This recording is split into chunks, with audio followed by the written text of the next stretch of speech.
And what you watch is that he knows it, really. He doesn't think that you know it. He doesn't think anybody will tell him. And if it comes in, as you were saying earlier, if he allows that to enter into his guts, he's a very different person. He may be, he may explode. He doesn't know what will happen if he allows this apprehension of someone else's experience to enter into him. Right, because he's perpetuating his experience. And this is the crisis of the age. This is what Malcolm really meant when he said that white is a state of mind. Okay. You know. I won't argue that. On a certain level, because I tend to be parochial, for one thing, and I tend to care about Afro-Americans, which I would define as the sons and daughters of slaves and slave owners. Mm-hmm. You know what I mean? Mm-hmm. I have. That doesn't, by the way, sound very parochial to me. It's very parochial because I don't care about my third-world brothers and sisters and things like that I'm sure I should.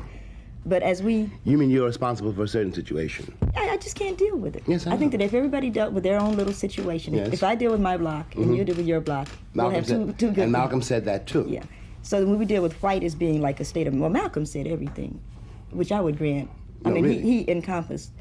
But as we begin to try to deal, you know what I mean, with the world, we find that a lot of things break down. And we find that frequently a white face goes with a white mind. Mm-hmm. Occasionally, a black face goes with a white mind. Mm-hmm. Very seldom, a white face will have a black mind.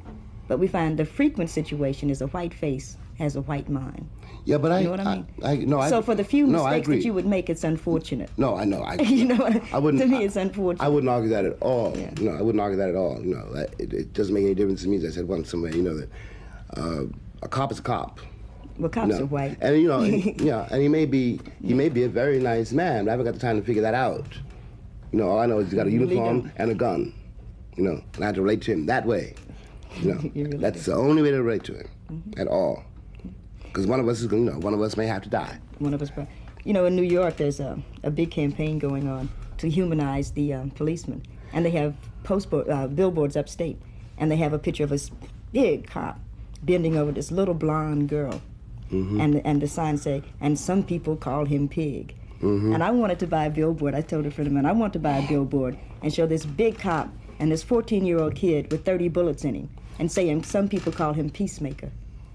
You know? You ought to do one thing. One thing Lorraine Hansberry said, get this photograph. When we had that famous meeting with Bobby Kennedy, Lorraine said to Bobby, who was also dead. Everybody's dead. You know. Lorraine said to Bobby, in answer to something about black manhood. Jerome Smith had been talking about black men. And Lorraine said she wasn't worried about black men because they'd done very well, all things considered. She was very proud of them. But she told Bobby, she said, I'm very upset about the state of that civilization which produced that photograph of that white cop in Birmingham standing on that black woman's neck. Yeah. You know. Yeah. What does that say for white manhood? But again, that's a moral position.